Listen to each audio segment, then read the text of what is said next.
Meus irmãos, em reverência à palavra do Senhor, estejamos todos de pé e vamos abrir as nossas Bíblias na carta de Paulo aos Efésios, capítulo 4, a partir do verso de número 17.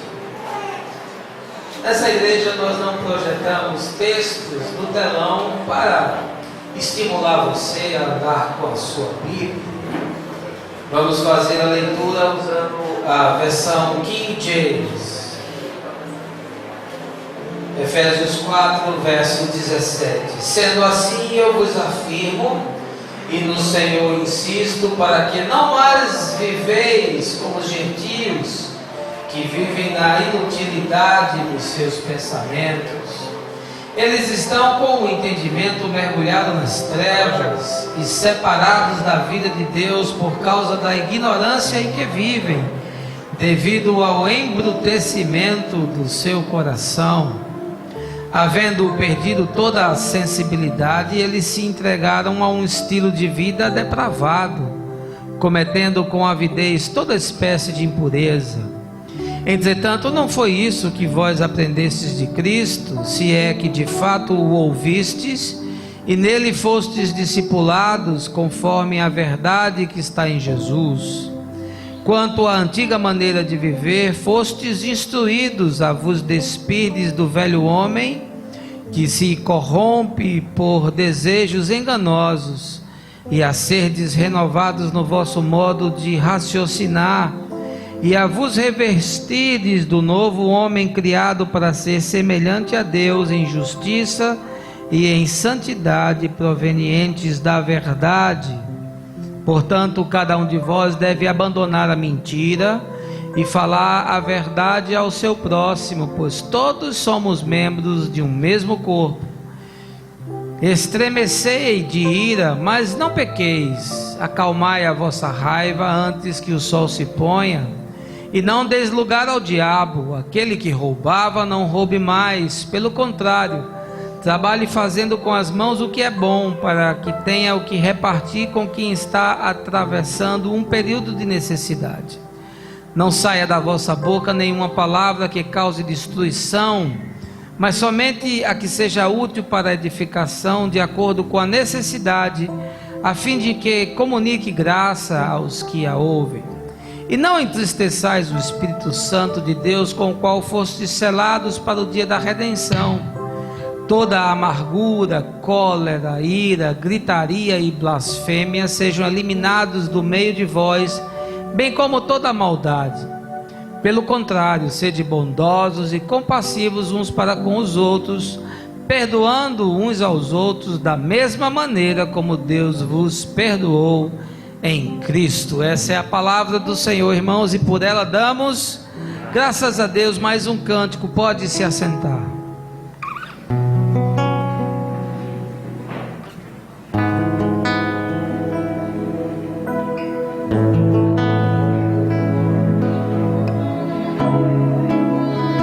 Louvar-te é bem mais do que eu mereço, adorar-te é mais profundo do que eu pensei.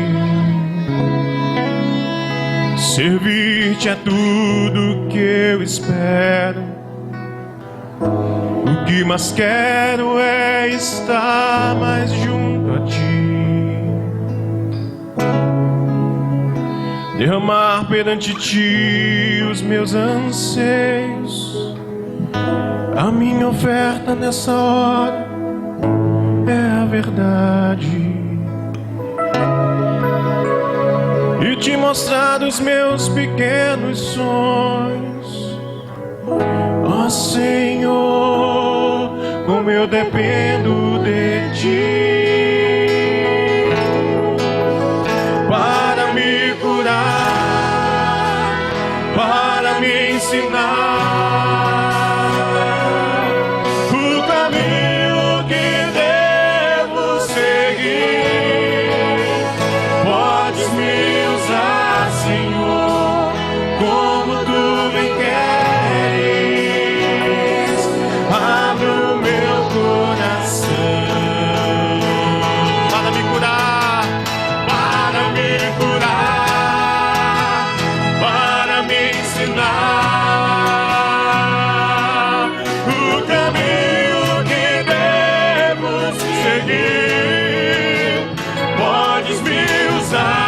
Senhor, como tu bem queres. Abre o meu coração.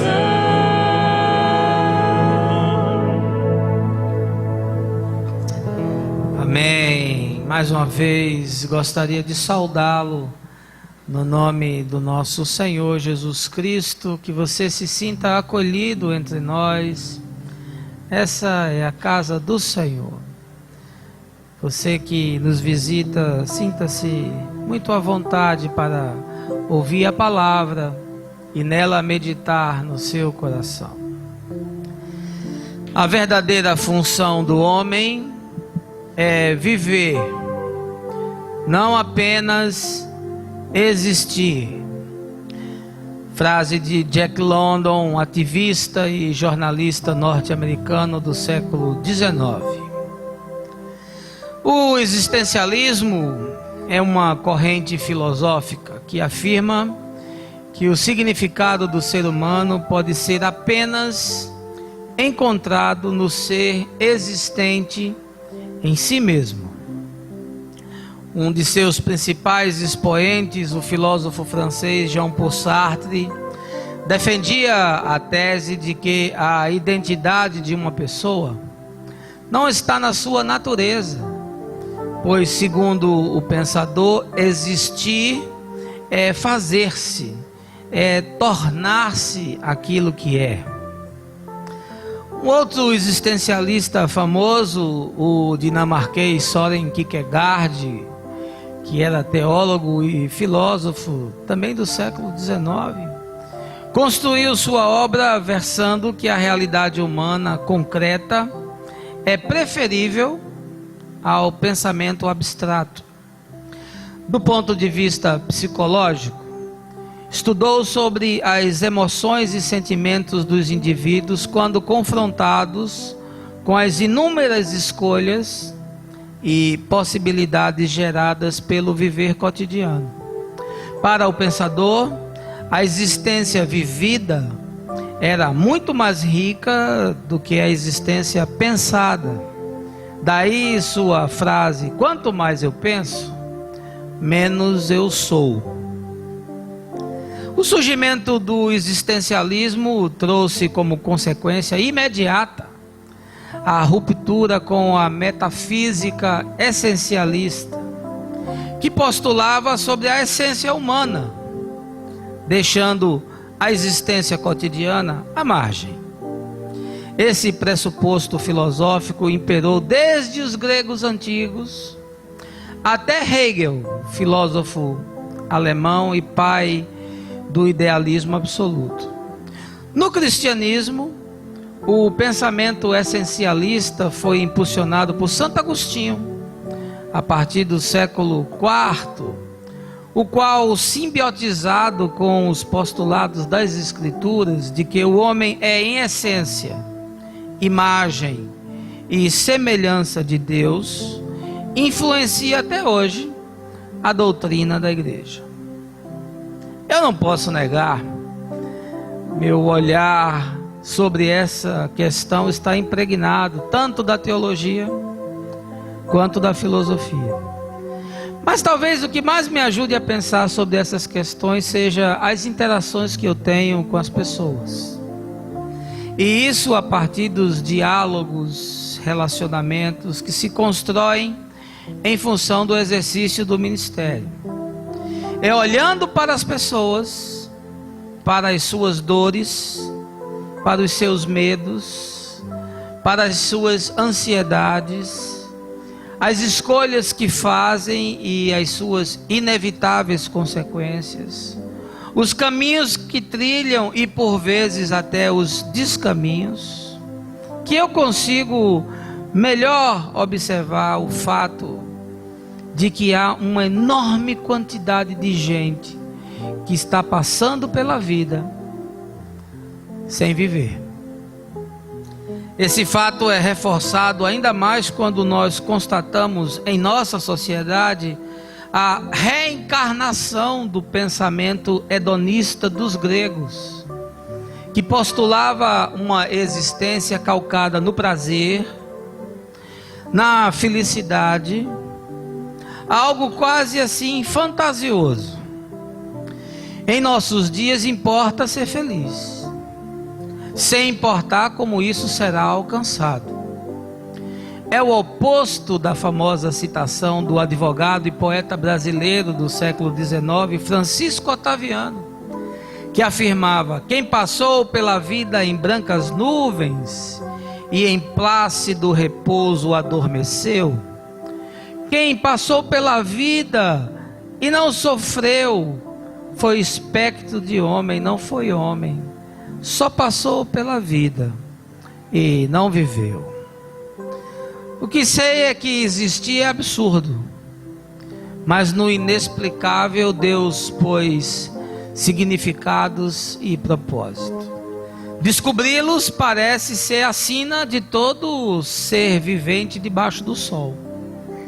A mim me parece que viver não é apenas reconhecer-se como alguém dotado de sentidos, como ver, ouvir, pensar e falar. Essas são manifestações exteriorizadas pelo existente na existência. Viver implica em autoconhecimento, num caminhar em direção a si mesmo, num mergulho para dentro, para lembrar aqui o escritor alemão Hermann Hesse. Eu li um texto de Maísa Intelizano, que é espiritualista, e apesar de não concordar com a doutrina que ela defende, reconheço o que chamo de graça comum no que maravilhosamente ela escreveu. Sua citação sobre o que é viver afirma: não há vida sem troca, não há troca sem perdas, não há perdas sem ganhos, não há ganhos sem lutas, não há lutas sem dor, não há dor sem razão e não há razão fora da vida. Viver, segundo a autora, é transcender o que se pensa saber da vida, para assimilar-lhe a verdadeira sabedoria. Viver está no todo, sendo tudo e sem nunca esgotar-se, pois quem vive não vê a morte, apenas transformação. Transmuta-se para a vida, passa pela morte para viver. E esse último pensamento, inclusive, coincide bastante com o que afirma o teólogo Leonardo Boff em seu livro Vida para Além da Morte. Eu tenho uma questão para você essa manhã. Você está vivendo ou apenas existindo?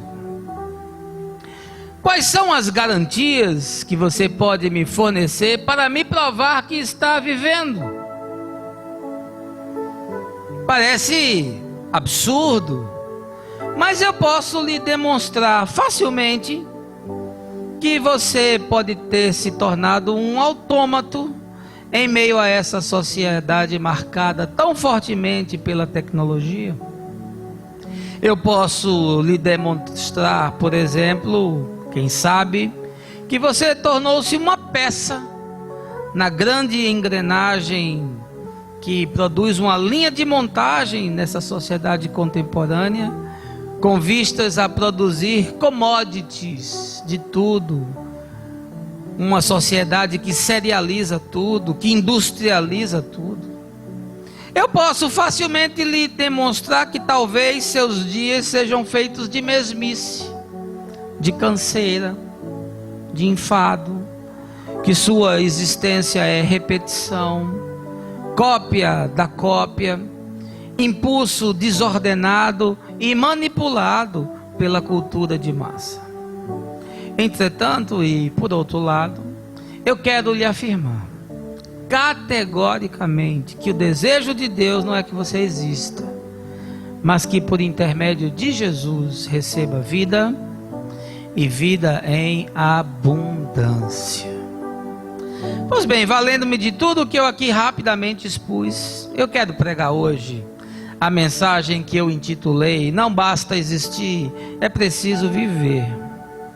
Ela vai nos demonstrar a partir do capítulo 4 da carta de Paulo aos Efésios, o que é necessário para que você deixe de existir e passe a viver. Mas eu não quero prosseguir sem antes orar com você. Baixe a sua cabeça, feche os seus olhos. Nessa sociedade esvaziada de significados, onde as pessoas correm de um lado para o outro, muitas vezes sem saber o porquê, em meio a uma geração desprovida de conteúdos, de mentes vazias e de coração pedrados, eu te peço essa manhã que o teu Espírito possa amolecer pelo óleo da tua misericórdia as chagas que já criaram residência fixa em nossa alma e que não raro nos impedem de sentir o teu toque, de discernir a tua vontade. Alarga os nossos entendimentos para a compreensão profunda do Evangelho e das verdades que ele carrega. É isso que eu te peço essa manhã, Senhor, no nome santo de Jesus. Amém. Meus irmãos, Éfeso foi uma cidade greco-romana da antiguidade e estava situada na costa ocidental da Ásia Menor. Hoje ela faz parte da Turquia e possui um dos sítios arqueológicos mais ricos em termos de preservação. Eu estive em Éfeso há pouco mais de um mês e eu fiquei impressionado com o que eu vi ali. Foi a cidade que mais me chamou a atenção. Andando pela rua principal de Éfeso, eu fui transportado para 2000 anos atrás. Senti-me como se estivesse me dirigindo para a casa onde Priscila, Áquila e Paulo estiveram por 3 anos ensinando o Evangelho. E isso conforme o relato de Atos dos Apóstolos. Para se ter uma ideia da importância de Éfeso nos dias da produção da epístola, cerca do ano 60 depois de Cristo, ela era a segunda cidade mais importante do império, ficando apenas atrás de Roma. Como tratava-se de uma cidade cosmopolita, sobretudo em função de ter um enorme porto e, portanto, estar na rota de comércio do Mar Egeu, Éfeso possuía uma população culta, que tinha acesso à segunda maior biblioteca daqueles dias, a de Celso, nós a vimos, a qual ficava apenas atrás da de Alexandria, em Constantinopla. Por conta disso, em Éfeso estabeleceram-se comerciantes ricos, além de muitos intelectuais e não poucos sacerdotes. A cultura e o pensamento dos efésios tinha forte influência grega, pois a cidade tinha sido, na Grécia Antiga, uma das 12 cidades da Liga Jônica. E do ponto de vista religioso, abrigava uma das 7 maravilhas da antiguidade, que era o templo de Armenes, construído por volta de 550 antes de Cristo. Pois bem, diante de todo esse contexto social, político, filosófico, econômico, nós podemos perceber que ali havia efervescência. Fluxos humanos, pessoas indo, vindo, chegando e saindo, produções das mais diversas, uma vivência espiritualista, um saber avançado e uma cultura extremamente desenvolvida.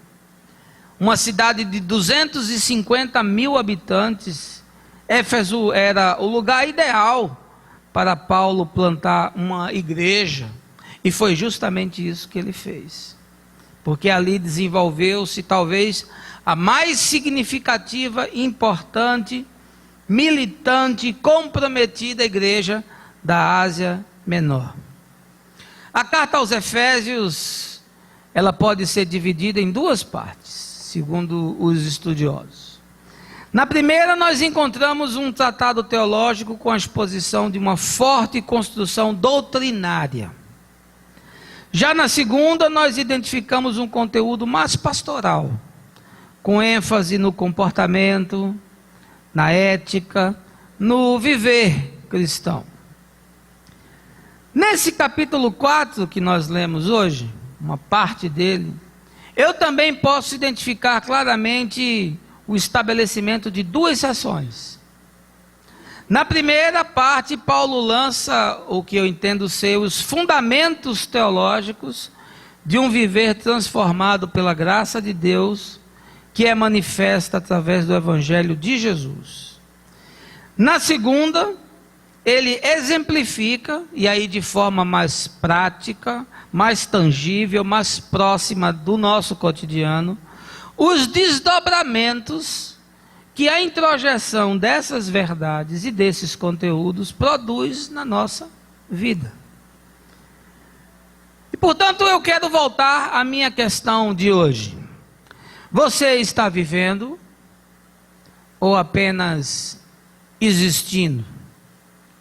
Sim, porque o fato de você vir à igreja, participar de movimentos, até mesmo ler a Bíblia, dar esmolas, ser piedoso ou dizimar, em absoluto são garantias de que você teve no seu coração a operação das grandes transformações que são produzidas pelo processo do novo nascimento. Hoje, a partir do texto, nós vamos analisar quais são os impactos, os desdobramentos que se operam na vida daquele que foi transportado, segundo o texto de Colossenses, do império das trevas para o reino de Deus. Vamos descobrir quais são os fundamentos que precisam ser fincados em nosso ser para que nós possamos passar de existentes a viventes. Uma vez que a proposta de Jesus tem a ver com a desconstrução do eu, com vistas a se tornar possível a construção do ser. É o ser que é, não o eu. Enquanto houver eu, nunca poderá existir ser. E nós só podemos ser em Deus, pois fora dele nada é. Tudo torna-se não ser. Algumas características que definem se nós experimentamos a grande mudança de eixo existencial que é proposta pelo Evangelho. Se você quiser acompanhar, tudo o que vou pregar está no texto que eu li. Em primeiro lugar, eu quero lhe dizer que se essa mudança se operou na sua vida e lhe deu a transposição de não apenas existir, mas de viver, você esperou uma ressignificação dos propósitos e significados do ser. Veja aí verso número 17 do capítulo 4. Sendo assim, eu vos afirmo e no Senhor insisto, para que não mais viveis como gentios, que vivem na inutilidade dos seus pensamentos. A frase de Paulo chega a ser até um pouco dura, né? Diz: olha, não vivam mais como aqueles que não pertencem à família de Deus. E aqui o termo gentio se aplica a todo aquele que ainda não discerniu o Evangelho como única possibilidade de significação da vida. Diz: não viva mais como aqueles cujos pensamentos são infrutíferos, que vivem pensando na inutilidade. E por que o apóstolo diz isso? Porque necessariamente o processo de conversão implica uma mudança de vida. Se não há mudança de vida, meu amigo, minha amiga, não há conversão.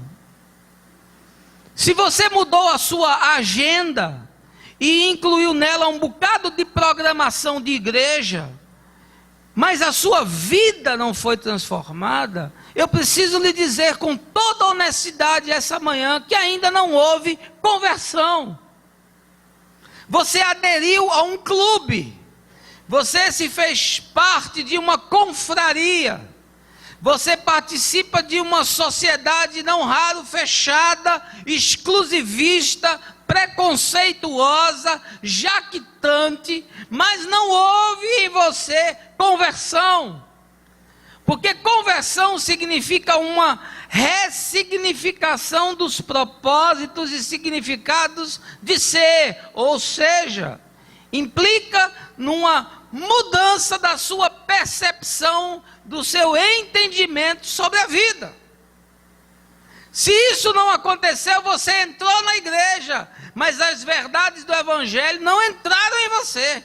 Você continua impermeável a tudo isso, não obstante cumpra liturgias do sagrado, não obstante você seja até uma pessoa boa e piedosa, mas eu também quero lhe dizer uma coisa essa manhã, que pelas obras ninguém será salvo, nem justificado diante de Deus. Mulher, conversão significa uma mudança profunda na sua forma de ser mulher. E nós, a semana passada, pregamos aqui falando sobre as mulheres. Marido, a sua conversão implica numa mudança profunda no fato de como você assume a sua posição de pai, de chefe da casa, de sacerdote do lar, de companheiro, de partícipe desse projeto de Deus, de alguém que tem responsabilidades e carrega implicações para os que estão com você. Se isso não aconteceu, quero lhe afirmar com convicção absoluta, não houve conversão. Você está existindo, mas do ponto de vista de Deus, você ainda não está vivendo.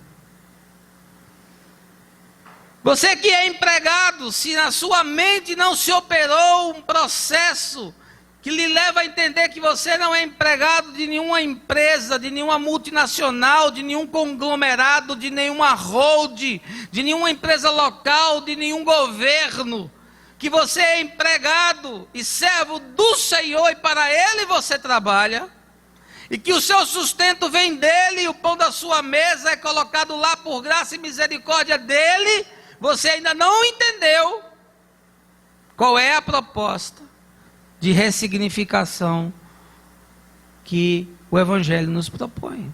Se você é empregador, a mesma coisa. E isso mudará radicalmente a sua maneira de fazer negócios, como mudou a minha e tem mudado a de alguns aqui que compreenderam. Porque isso altera a forma como você vê o mercado, isso altera a forma como você vê os impostos, isso altera a forma como você vê os funcionários, isso altera radicalmente o seu olhar capitalista, sanguinário, que quer apenas obter lucros, seja que custo for, de preferência passando a perna nos outros e dando um drible no governo, e leva você a entender que você tem responsabilidade social, de que você tem responsabilidade com pessoas, de que você tem que pagar os seus impostos, de que você tem que agir com justiça, e que assim sendo, Deus irá abençoar o seu negócio. Ou não, você vai viver ali no limite, e não raras vezes eu já vi gente que fechou, porque disse, ou eu fecho, ou eu vou viver na safadeza, e como eu não quero viver na safadeza mais, eu vou fechar. Esse é um discípulo de Zaqueu. Zaqueu disse, eu não quero mais roubar ninguém, ou eu pago todo mundo que devo, ou eu quebro, fecho e vou fazer outra coisa da vida. A vida sem Deus é uma vida fútil, é uma vida vazia. É isso que o texto diz, olha, não seja mais como aqueles que pensam de forma inutilmente, daqueles que olham para uma existência romantizada, daqueles que ainda estão na epiderme do ser, daqueles que são infantilizados em seus sentimentos e percepções, daqueles que vivem de forma irresponsável, como se o corpo fosse eterno, daqueles que não se apercebem do todo e das manifestações de Deus que gritam na natureza, no cosmos, nas situações das mais diversas do cotidiano. Ele diz: olha, a vida sem Deus não faz sentido. É isso que o sábio de Eclesiastes também afirma. Ele diz: olha, o viver sem Deus é tolice, a vida sem Deus é bobagem, é vaidade de vaidade, é uma mesmice, é um negócio que não tem significado, é uma comida que não tem sabor, é uma alegria que se desfaz, ela se desconstrói, é um negócio de momento, ela dura enquanto o vinho dura, quando o vinho se acaba, a alegria vai embora e fica só uma ressaca moral e espiritual.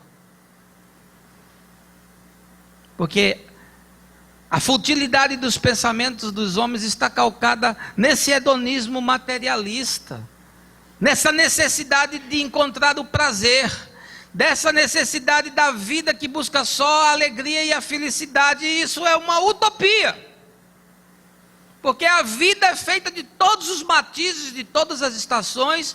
Você terá momentos de rir, momentos de chorar, você terá momentos de vitória e momentos de derrota, você terá momentos que estará em cima e outros que estará embaixo.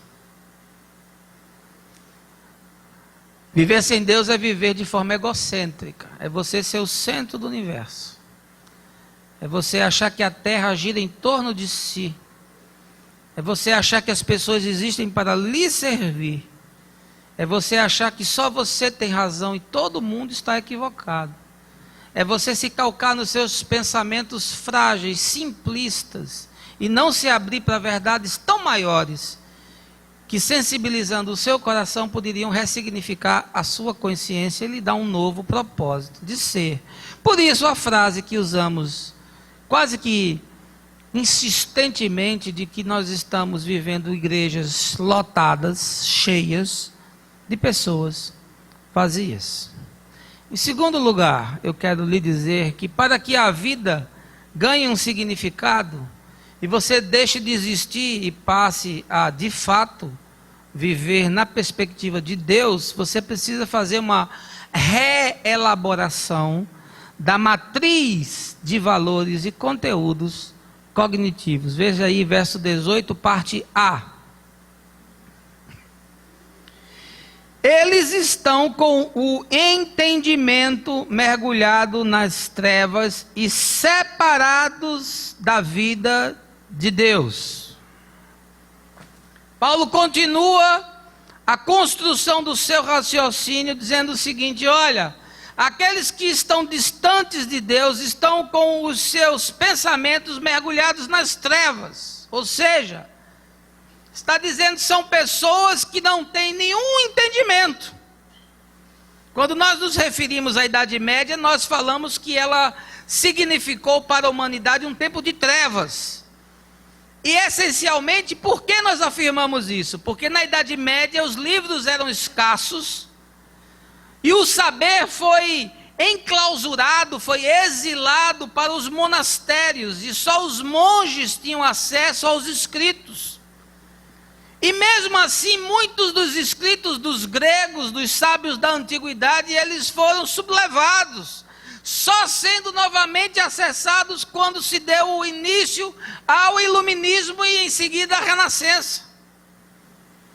Por isso, naquela época, nós dizemos que havia uma profunda ignorância, porque onde você retira o conhecimento, onde você suprime o entendimento, onde você bloqueia o acesso à informação, você tem a cultura da ignorância, você tem a cultura da falta de informação e de compreensão. Ora, no mundo e numa sociedade baseada em informação, isso chega a ser uma tragédia. Nós somos a sociedade da informação que nada entende a respeito de Deus. E o que o apóstolo fala aqui se projeta para qualquer dimensão, qualquer tempo e qualquer sociedade. Ele diz que o entendimento dos homens está mergulhado nas trevas. Ainda que nós sejamos herdeiros da Revolução Industrial e pensamos ter tanto entendimento que somos capazes de dominar a natureza pela ciência, conforme afirmou Albert Schweitzer, ainda assim, nós vivemos mergulhados nas trevas, porque nós não compreendemos as verdades de Deus e a nossa matriz de valor, aquele conjunto de conteúdos pelos quais nós agimos, vivemos, decidimos, fazemos escolhas, ainda está impregnado e contaminado por aquilo que está no sistema e não por aquilo que está no coração de Deus. E aí nós sofremos influência da cultura, nós sofremos influência de filosofias, nós sofremos influência da religião, que não raro prega a morte e não a vida. Nós sofremos influência daquilo que é conceituado como Zeitgeist, que é a produção de tudo que a humanidade faz num determinado tempo, seja em termos de texto, de arte, de conteúdos, dos mais diversos, de mídias, de filmes. Toda essa produção humana é aquilo que nos influencia. Quem faz a tua cabeça? Talvez seja a televisão, talvez seja o Big Brother, talvez seja a Guerra dos Sexos, talvez seja o Jornal Nacional, talvez seja um seriado, seja Grey's Anatomy, talvez seja Lost, talvez seja Justin Bieber, talvez seja Xuxa, talvez seja inclusive algum pregador famoso. E aqui eu não quero citar nome para dizer que eu estou fazendo acusações, o sindicato pode vir e me caçar. Mas eu não sei quem faz a tua cabeça, eu sei quem faz a minha, porque quem faz a minha cabeça é Jesus. Eu fiz a minha cabeça faz 30 anos com Ele e não quis mais fazer com ninguém. Você quer saber como passa de um existente para um vivente? Você precisa trocar os conteúdos que estão alojados na sua mente. Enquanto você não trocar os conteúdos, você vai continuar sendo uma marionete. Enquanto você não trocar os conteúdos, você pensa que decide, mas alguém decide por você. Na verdade, você é influenciado por forças tão poderosas que você nem se apercebe.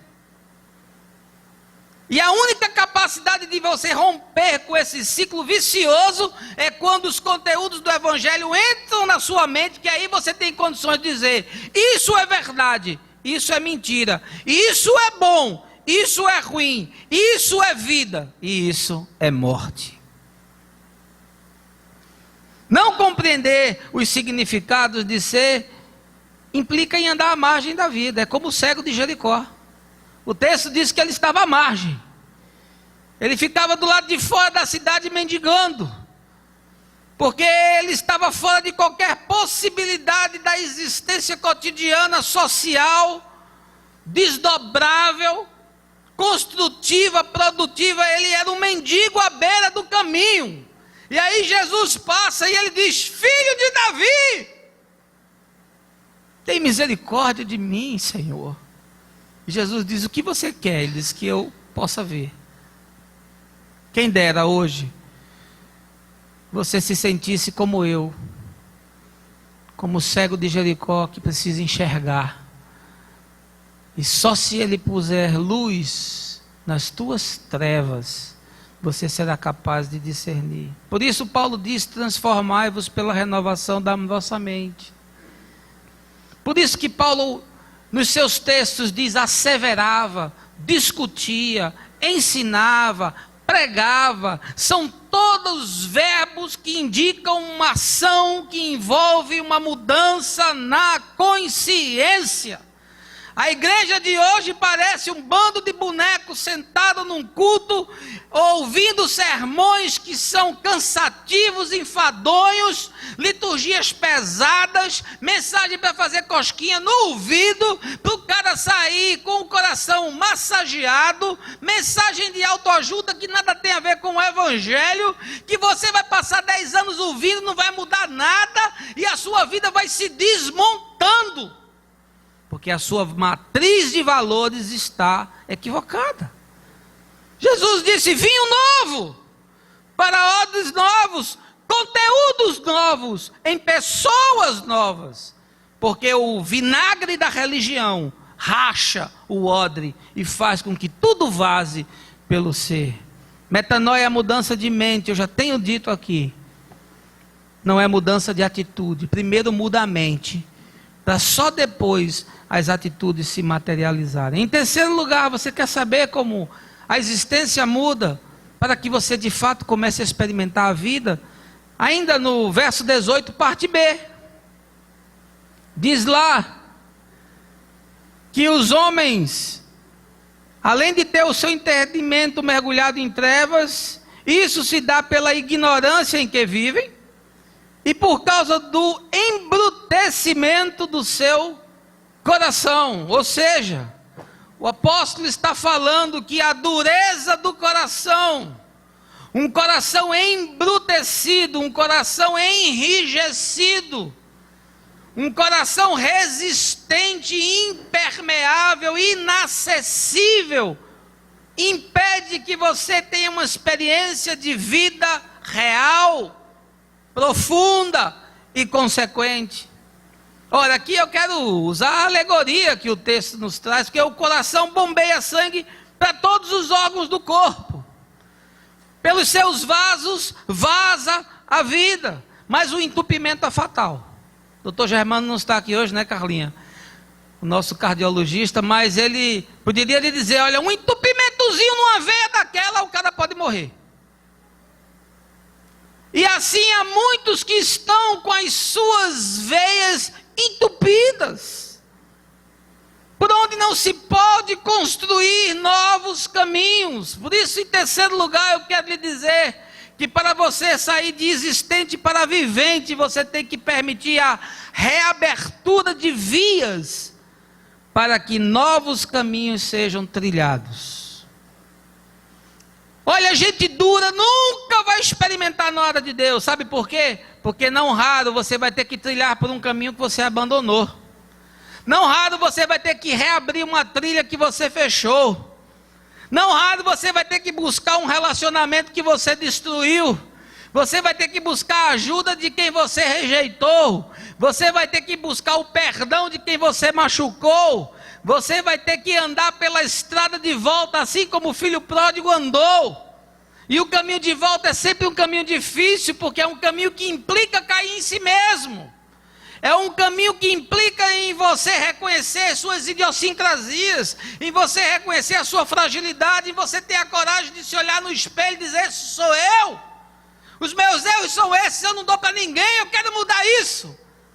E sabe qual é a pior coisa do mundo? É que em nós às vezes se cria uma hipocrisia, movida por uma roda que não cessa de girar, que é o seguinte, o sujeito admite que precisa mudar, mas não muda.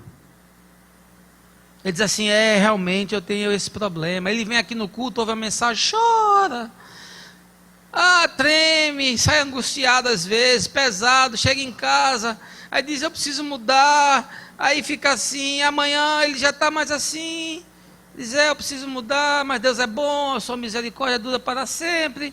Na terça-feira ele já está assim, eu preciso mudar, mas não precisa ser hoje, não precisa ser essa semana, e na quarta-feira ele já esqueceu. E no domingo ele está aqui de novo chorando, dizendo, eu tenho que mudar. Ora, não façamos Deus de imbecil. É melhor você ser alguém que se assume como é, do que viver no estelionato. É melhor você bater no peito como publicano e dizer, eu sou desgraçado, pecador, do que você viver no simulacro, mascarado, vivendo um zorro cristão. Por favor, não faça isso. Deus detesta e abomina esse tipo de coisa. Só há uma forma de você começar a viver a vida como ela tem que ser, se as vias do seu coração forem reabertas para que novos caminhos sejam trilhados. Agora tem gente que o coração é de pedra, não tem como abrir, nem dinamite consegue abrir um caminho. Um coração duro, que não se quebranta, que não se rende a nada. Nem as argumentações mais lógicas do mundo conseguem convencer o sujeito. Ele diz, eu nasci assim, vou morrer assim. Que desgraça. É um coração cheio de orgulho, é um coração cheio de vaidade, é aquele que nunca se quebranta. Ele nunca pode dar à vida uma nova chance, porque o inflexível nunca reabre trilhas por onde já passou, e por conta disso o perdão também nunca o visita. Nem ele abre a possibilidade de chegar aos outros, e nem Deus o permite também experimentar o perdão, que sararia a sua alma e curaria o seu coração. Como está a sua vida? Você está existindo ou apenas vivendo? Como é que está a sua história? Em quarto lugar, eu quero lhe dizer, para que essa mudança ocorra, é preciso haver uma reinterpretação dos fluxos e movimentos próprios da vida. Veja aí, verso 19. Havendo perdido toda a sensibilidade, eles se entregaram a um estilo de vida depravado, cometendo com avidez toda espécie de impureza. Paulo continua descrevendo aqueles que perderam qualquer possibilidade de experimentar na vida um propósito e um significado. Porque não basta apenas existir, você precisa viver. A proposta de Jesus não é tirar você de uma escuridão e colocar você na penumbra. É tirar você das trevas e colocar você na luz. Amém, irmãos? Portanto, é necessário que você reinterprete os fluxos e movimentos próprios da vida. O que é isso, pastor? Ora, o texto por si só já é claro o suficiente. Que os homens perderam a sua sensibilidade. Ou seja, eles se desumanizaram. Eles perderam as referências dos fluxos e movimentos da vida. Eles olham para a vida e os seus olhos são cinzentos, são embotados. Os seus olhos possuem escamas. Os seus olhos são olhos de câmeras. Porque nós somos uma sociedade que se transformou na sociedade da revolução da ciência. Nós somos a sociedade das máquinas, da tecnologia. E assim nós também estamos nos tornando robôs. Nós estamos nos transformando em pessoas desumanizadas. Nós somos como uma máquina que não sente, que apenas repete. Nós estamos nos tornando pessoas insensíveis. A dor não nos comove, a tragédia não nos desperta. Nós vemos tanta desgraça publicada no jornal, na TV, na revista, que essas coisas passam a se tornar naturais. O assassinato de uma pessoa esquartejada e jogada para os cães comerem é coisa natural. O pai que pega uma filha, corta a grade da janela e a empurra embaixo e a mata é coisa natural. A gente se emociona por 2 ou 3 dias, depois esquece. Nós estamos nos desumanizando. Porque nós somos a geração das máquinas. Nós nos virtualizamos. As relações hoje são pelo computador. Nós nos relacionamos de forma virtual, pelo telefone celular, pelo Facebook, pelo e-mail. Tudo que nós travamos não tem troca, não tem toque, não tem relação, não tem abraço, não tem apego. É tudo fluxo de dados. São trocas de informações binárias compostas de 0 e 1. E aí nós nos coisificamos. Nós nos tornamos coisas e não mais gente. E Paulo está aqui informando-nos que uma das maneiras de você apenas existir é quando você perde a sensibilidade, e isso leva você a um estilo de vida depravado. Você sabe o que é depravação? É a dissolução da solução interior. É como se a sua alma virasse uma pasta. Você se dilui, aí não há mais limites, aí não há mais moral, aí não há mais ética, aí não há mais justiça, aí não existem mais princípios, aí não estão mais valores. Tudo é lícito, tudo é válido, desde que atinja os seus objetivos. Nós não vemos mais o sofrimento, nós não vemos mais a injustiça, nós dizemos: isso não é comigo, cada um que se salve. Nós vivemos a máxima de Sartre: o inferno é o outro. O outro quer minha mulher, o outro quer meu emprego, o outro quer a vaga que eu vou estacionar, o outro cobiça o meu carro, o outro tem inveja da minha mulher, o outro tem inveja dos meus filhos, o outro fica de olho no meu modo de viver, no meu padrão. O inferno é o outro. Nós incorporamos isso, e essa depravação tem a ver com a perda do rumo. Trata de alguém que se entregou à dissolução interior.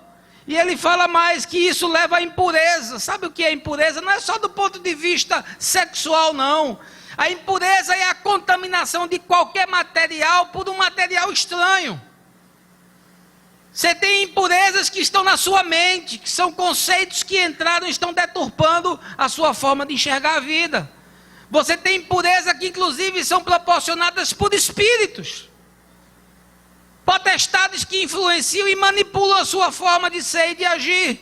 Você tem impurezas que estão infiltradas na sua forma de trabalhar, na sua maneira de agir como profissional. Você tem impurezas que estão na sua família, inclusive que se desdobram de geração em geração. Você vê famílias que elas possuem marcas, e as marcas se repetem de uma geração para outra. O problema está ali, nunca foi tratado. Sabe por quê? Porque nós precisamos reinterpretar os fluxos e movimentos próprios da vida, e isso só é possível se nós conseguirmos, a partir do que diz o apóstolo Paulo, nos rehumanizarmos e termos uma possibilidade de que a nossa solução interior se agregue novamente, ganhe consistência, porque nós fomos diluídos, nós fomos vencidos por vãs filosofias, nós fomos engodados, fomos enganados pelo sistema perverso que aí está. Em penúltimo lugar, eu quero lhe dizer que para você viver a vida real, você tem que restabelecer a verdade como um referencial absoluto. Veja aí, verso 21.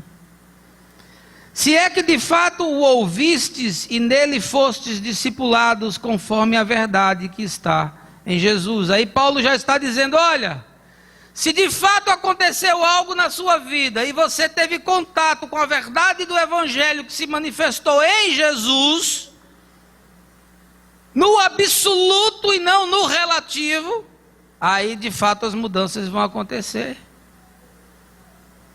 Você não é daquele que ouviu falar como Jó. Jó disse, eu ouvi falar, mas aí quando ele passou por aquela tragédia na sua vida, ele disse, não, agora eu sei quem é. Tem gente que só sabe quem é Deus quando passa por uma tragédia. Ontem a Fabiana estava me perguntando, e a fulano de tal? Eu disse, só uma tragédia.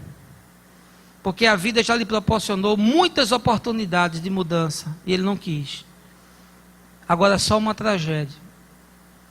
Porque tem pessoas que só acordam pela tragédia. E Deus permite que tragédias aconteçam, porque é melhor que você perca coisas, sinta dores, sofra, mas salve a sua alma, do que você viva num mundo do país das maravilhas, onde nada de mal lhe acontece, e você vai para o inferno. O Evangelho precisa ser existencializado, o Evangelho precisa ser vivenciado, experimentado, e isso numa dinâmica cotidiana. O Evangelho não é uma filosofia, gente. O problema é que na igreja as pessoas tratam o Evangelho como se fosse um negócio assim, uma filosofia legal. As pessoas pensam que Jesus é um cara bacana, disse uns negócios interessantes, e aí a gente vem, assiste, a gente se emociona, se comove, mas não há mudança de vida. Não há compromisso, não há implicações. Não há consequências. E aí fica a pessoa se arrastando na vida, mas nunca vivendo de verdade. Por quê? Porque o absoluto ainda não entrou na sua história. A pessoa ainda é um relativo. Tudo é relativo, inclusive o próprio Deus é relativo. Ah não, só a verdade é capaz de libertar. E a verdade é o absoluto. Quando Pilatos perguntou a Jesus o que é a verdade, ele estava procurando um significado. Estava diante da verdade, mas não pôde discernir. E Jesus disse, eu sou o caminho, a verdade e a vida. E conhecereis a verdade, e a verdade vos libertará. Não há libertação se não há um encontro com a verdade, e a verdade é o absoluto. É a verdade que muda tudo isso, e o Evangelho é a única via de pacificação das nossas relatividades. É pelo Evangelho que o que é relativo ganha algum significado. E é pelo Evangelho que nós conhecemos que Jesus é o absoluto dos absolutos. Em Jesus não há contradição. Em Jesus não há meio termos. Em Jesus não há indecisões. Em Jesus não há problemas de autoimagem. Em Jesus não existe inseguranças. Porque Jesus é absoluto. Eu e você que somos relativos. E enquanto nós não percebermos essa dinâmica, nós vamos continuar existindo nas nossas contradições, sem nunca termos o referencial de que existe um absoluto, e que por esse absoluto eu e você podemos viver. E em último lugar, eu quero lhe dizer, que para que a vida se torne aquilo que Deus deseja, e não uma existência frívola, fútil e vazia, é necessário a reconstrução dos ambientes que constituem o psiquismo humano. Veja aí, versos 22 e 24. Verso 22. Quanto à antiga maneira de viver, fostes instruídos a vos despirdes do velho homem, que se corrompe por desejos enganosos. E verso 24. A vos revestirdes do novo homem, criado para ser semelhante a Deus em justiça e em santidade, provenientes da verdade. Olha as alegorias que Paulo está usando, tão interessantes. Ele diz, olha, se dispa do velho homem, de todas as suas produções, de todos os seus pensamentos, de todas as suas construções e maquinações, de todos os seus sentimentos, de todas as suas elucubrações, de todas as suas leituras da existência, de todas as suas construções filosóficas, de todos os seus achismos. Livre-se disso, se dispa disso. Ele próprio disse que não se utilizou de todo o seu saber, sendo ele fariseu de fariseus, tendo ele estudado aos pés de Gamaliel, que era o filósofo do seu tempo, sendo um poliglota e cidadão romano, um homem de cultura. Ele disse, peguei tudo isso, transformei em esterco, para de alguma forma compreender a loucura que há na cruz de Cristo. Você precisa ter os ambientes do seu psiquismo refeitos, se você quer de fato viver e não apenas existir. E aí ele diz, se dispa de tudo isso, para que você possa se revestir de um novo homem. Ora, o que é o psiquismo? O psiquismo trata de uma estrutura desenvolvida a partir da atividade social e histórica dos indivíduos. As objetivações produzidas pelo gênero humano condensam o material produzido pelas civilizações e são uma síntese da história do homem. Isso é o psiquismo humano. Ele está dizendo, se livre de tudo isso. Toda essa bagagem, todo esse conhecimento, todas essas informações, todas essas construções filosóficas, toda essa lógica humana, inclusive aqui eu posso incluir toda essa religião, todas essas liturgias, toda essa leitura do sagrado impregnada de preconceito, que não carrega o evangelho, todas essas confissões e doutrinas que estão esvaziadas do sentido maior que é em Jesus de Nazaré. Ele está dizendo, abandone isso e se revista de um novo homem, que é construído em paz e em santidade para caminhar com Deus. Diz, se livre dessa energia que não produz para o bem, mas para o mal. Se livre de tudo isso na sua história, que é um acúmulo de coisa ruim, não de coisa boa, de toda sensação que é contrária a Deus. E se aproprie da pacificação, do perdão, da graça, da misericórdia, do amor, porque é isso que vai fazer de você um ser humano de verdade. É isso que vai fazer você ser gente não existente, porque é daí que nasce um ser que se assemelha a Jesus. Essa é a primeira parte do texto. Na segunda parte, quando nós vamos ler, sabe o que é que tem? Só coisas práticas. Porque Paulo primeiro constrói o sistema de valores, ele leva você a compreender quais são as dinâmicas, ele pontua quais são as verdades que precisam ser entendidas e encarnadas, aí só depois é que ele trata das questões cotidianas. Perceba que a partir aqui do verso de número 25, é que ele começa a tratar de tudo aquilo que diz respeito à vida. Olha lá, portanto, cada um de vós deve abandonar a mentira e falar a verdade. Ou seja, ele está falando numa existência responsável, madura, que assume responsabilidades, que é coerente. No verso 26 ele diz que você estremeça de ira, mas não peque. Acalme a vossa raiva antes que o sol se ponha. Ou seja, ele mostra que existem mecanismos de expurgo desses acúmulos emocionais que são produzidos às vezes pelos ruídos das relações. Ele diz, deixe o perdão ter assentimento no seu coração, porque isso é indispensável ao viver humano. Ele continua, veja se são todas coisas práticas, não dê lugar ao diabo. Ele diz, busque ter discernimento espiritual, porque uma espiritualidade sustentável se constrói quando você percebe o que vem de Deus e o que não vem. Nem você satanizar a existência, nem você viver na inocência de que o diabo está de férias, nem você diabolizar tudo, nem você tornar o Satanás um astro hollywoodiano na igreja, que é mais falado do que Jesus, nem você também viver achando que ele está de férias, que ele está distante, que ele está alheio. Não, ele não está. Meu irmão, não brinque de ser crente, porque o diabo não brinca de ser diabo. Você pode até brincar de ser cristão, mas o diabo não brinca de ser diabo. E segundo Jesus, ele só veio para matar, para roubar e para destruir a sua vida.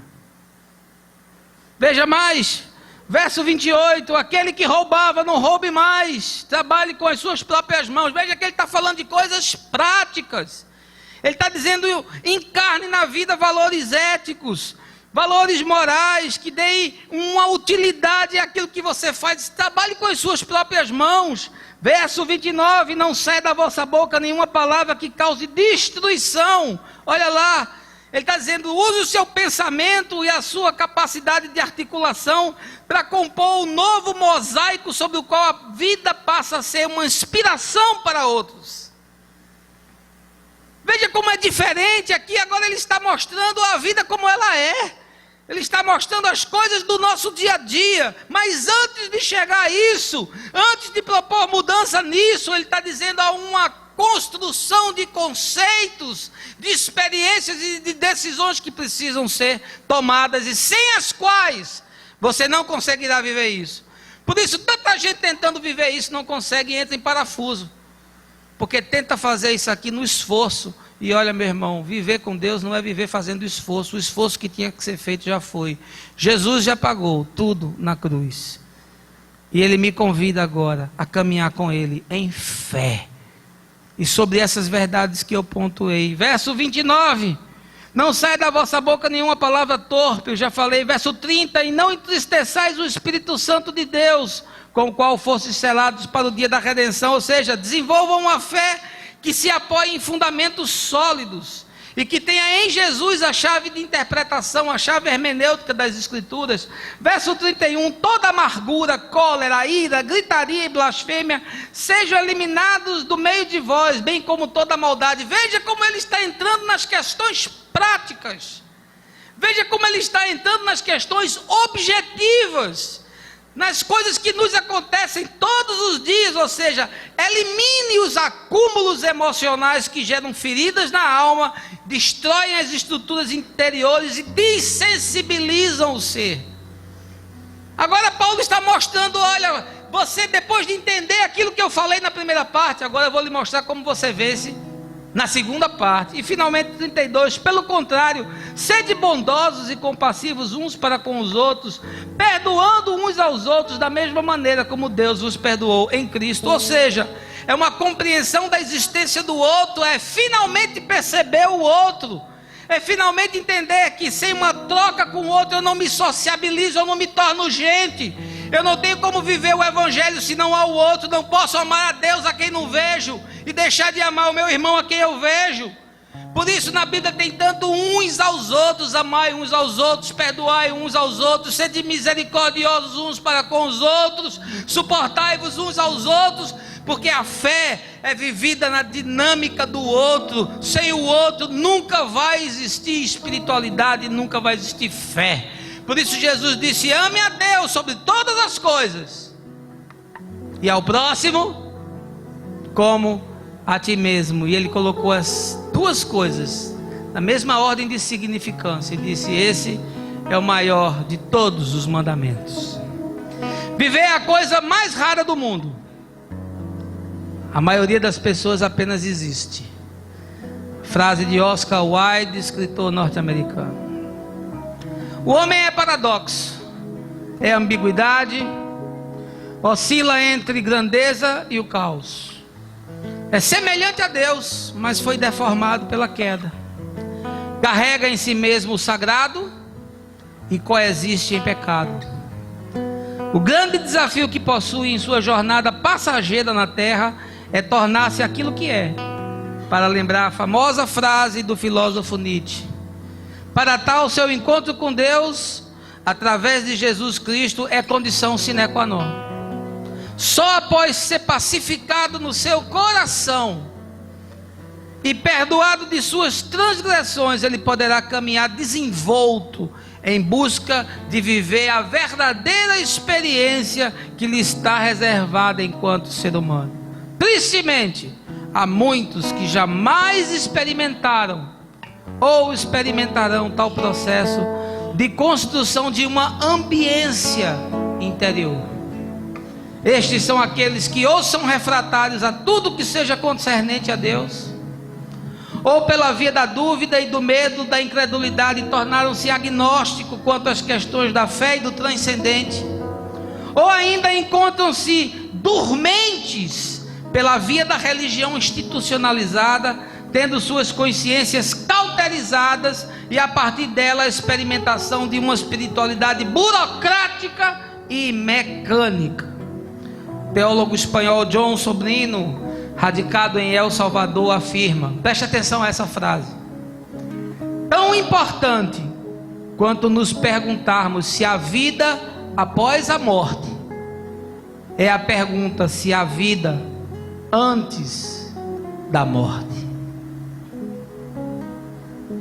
Isso porque a grande maioria das pessoas passa pela vida e não consegue identificar um sentido, um significado e um propósito. O sábio afirma que os 2 dias mais importantes da vida de um ser humano é o dia do seu nascimento e o dia em que ele descobre por que nasceu. Eu quero lhe fazer uma pergunta: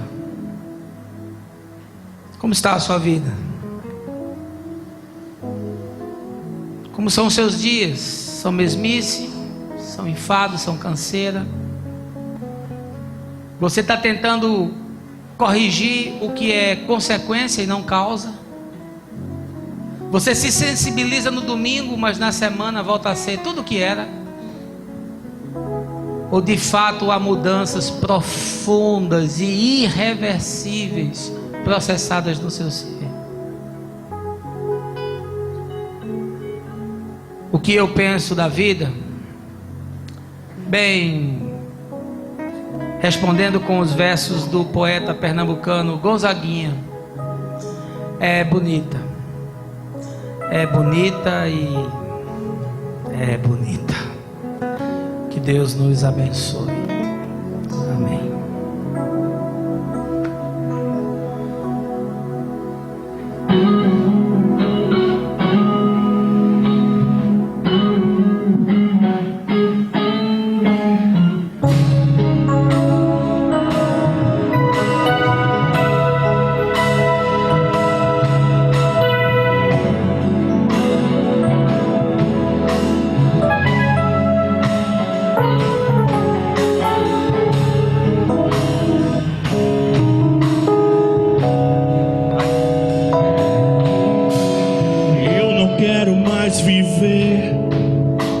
Longe da tua presença, meu Senhor, hoje quero voltar ao início de tudo, de quando eu era feliz, sentia a tua presença, caminhava ali no teu jardim, te encontrava todo dia, mas me perdi, Senhor, no caminhar. Tentei andar sozinho na aventura dessa vida, foi só ilusão. Confesso que andei perdido sim, mas hoje te devolvo um coração arrependido de tudo que fez.